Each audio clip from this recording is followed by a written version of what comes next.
Okay, Greg Sanko here from WhySoBlue.com with Micah Bender, MMA fighter. Micah, how are you doing today? I'm real good, man. And yourself? I'm doing all right. Okay, Mike is a 175-pound weight class, and he is a professional fighter. And Micah, going back to your roots, where are you originally from? I was actually born in Hermitage, Pennsylvania. It's about a city about an hour away from Pittsburgh. It's no Rio de Janeiro or like Las Vegas or anything, but it's a really really good city, a really core value city. It's great people. I've found a lot of my original followers, a lot of the people who support me are from there. They've supported me since the very beginning, years ago, and they find a way now to even follow me on Twitter or Facebook just to kind of get the most recent news about my upcoming fights.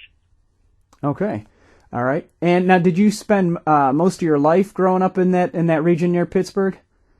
Yeah, like I said, I was born there, and up until probably close to a year ago, I lived there.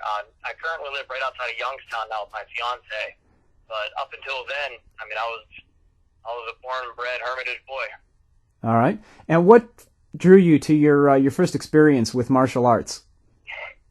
Oh man, honestly, it was don't laugh, but it was like the Teenage Mutant Ninja Turtles and the Power Rangers and the Dragon Ball Z, like all the old cartoons that really just showed the crazy moves that a martial artist does. And then a couple years later, I watched this thing called the UFC, with the original like Hoist Gracie and the sumo wrestlers and the Muay Thai fighters, and just the raw passion and raw drive that these guys had, inside the cage. It basically told me that this is something I had to do with my life. And how old were you when you first started taking your first lessons in martial arts? If we count wrestling, I was in about 7th grade. You want to go traditional, it was probably more about 15, 16 is when I started the Kyokushin. And then from there I went into boxing over in Youngstown with Frank West at the Buckeye Elks into what I'm doing now. All right, now you mentioned Kyokushin. Can you expound on what exactly that is? Kyokushin is, just to put it very generally, it's a Japanese martial art, very aggressive, and very violent. That's the way my instructor taught me. That's what he told me, was that the reason he followed that is because it is just a very aggressive, very straightforward, blast through your opponent, take whatever you have to take, but crush him style of martial arts. Okay, now you mentioned wrestling also. Yes, sir. Do you incorporate the wrestling with the Kyokushin? Honestly, I've quite truthfully fell away from a lot of the Kyokushin teachings. I focus a lot more now on like Muay Thai, but yeah, I blend a lot of the wrestling and the Muay Thai together, to kind of create a more unique style of fighting for myself. And what's the reason for drifting away from what you started at age 16, the Kyokushin? It was, to me, more of, I don't know, it didn't suit what I thought my passion was. Looking back on it, I wish I would have stayed with it more, but at the time I wanted to be a fighter. I didn't want to do kata, I didn't want to do board breaking, I didn't want to, sit there and do knuckle push-ups for 2 hours. I wanted to be a fighter. And even though we did that, I now understand the importance of the body conditioning and the learning the technique and everything like that I didn't understand at 16. Okay. All right. Now, regardless of whichever style a fighter practices and executes, are mixed martial artists shown how to defend against certain moves or maneuvers that are signature to other styles? Sort of. The way I think about this is, in the beginning, yes, a lot more so than now.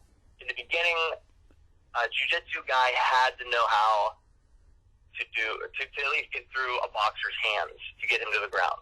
A kickboxer had to know how to wrestle so he wouldn't get taken to the ground. Nowadays, it's such a universal martial art. MMA is just, it's its own style now, where in the past it was broken up styles to learn, how do I beat a guy who likes to go to the ground? Now it's, okay, I can stand up with this guy, I can go to the ground with this guy, I have the same skill set that he has. So there's no more need for, individualizing each martial art and trying to find ways to defeat it. Okay, is that a good change or not? From I think go ahead. I think so. Again, I mean, being who I am and understanding the style that I kind of try to bring out of myself, it seems that, again, in the past, I mean, the people like the Brock Lesnar's of the world, those big, I'm a powerhouse wrestler, no jujitsu, very little striking. Those guys have a hard time anymore, and I think it's good. I think it really is because it forces the athletes to turn into the George St. Pierre's and the Anderson Silvas of the world. It forces us to become more well-rounded, more improved, more conditioned athletes than, what they had to be in the past. So it's safe to say it levels the playing field? Yeah, oh my goodness, yes. It really brings us all to the same page as fighters. It comes down to, again, who's more conditioned, who has just the extra little bit of, knowledge or skill. So I think so, tremendously, yes. Okay. Now, going back a little bit, you mentioned doing knuckle push-ups in a fighter's workout. Now, a fighter's diet, in the workout, it's paramount to the MMA lifestyle that you have to live. And I'm guessing, like, high protein, a lot of fruits and vegetables are part of it all. Obviously, you're not going to have a bag of Doritos at your side, but at the same rate, can it be hazardous to completely deprive yourself of, like, the occasional goodie or snack? Like, how do you get around this?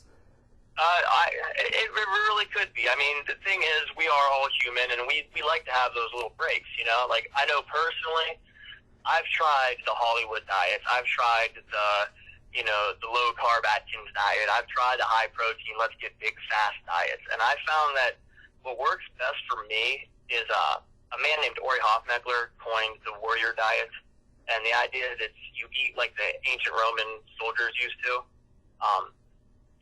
It's a lot of under-eating, overeating, phased eating to kind of bring out the best metabolism that your body can produce.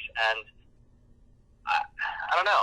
A lot of people will disagree with me, but I like having those cheat days. It reminds me that it's okay that all the hard work pays off. I like to call myself a champion cheater. Rich Franklin is the perfect example of what I'm talking about. He works hard, he eats right all week, and then he gives himself a day to basically gorge on whatever he wants. And me personally, I'm a huge ice cream fan. I like to go to Dairy Queen or Brewster's, or get like a Tom and Jerry's and just eat as much ice cream as I can get in my body. And by the time I'm done, I'm ready to eat healthy again. I'm ready to feel good again. Okay. Now, how do you, that's in regards to the diet, how do you keep your workouts from getting mundane? Well, I love it. I think that's the key, It's, people don't realize that this is a job. I spend close to 6 hours, 7 hours a day at the gym, maybe not training hard the whole time, but it's a constant skill building. It's a constant conditioning improving. It's constant strength gain. It's, you can't ever plateau. And that's the beautiful thing about it. I think a lot of people that get bored with their workouts are because they feel like they can learn no more. And at the school I'm at now, and we kind of outsource a little bit, I'm constantly picking up new things. Jim Bundy's my head coach at Team Bundy Mixed Martial Arts, and he is phenomenal at his stand-up game. We have Tony Rinaldi, who is our resident brown belt, soon to be black belt under Pedro Sauer, and his jiu-jitsu is it's unrivaled. You can't match it. So I think as long as you're in a place where you're learning and you enjoy what you're doing and you're smiling while you're sweating, you're at a fantastic school. You never get bored.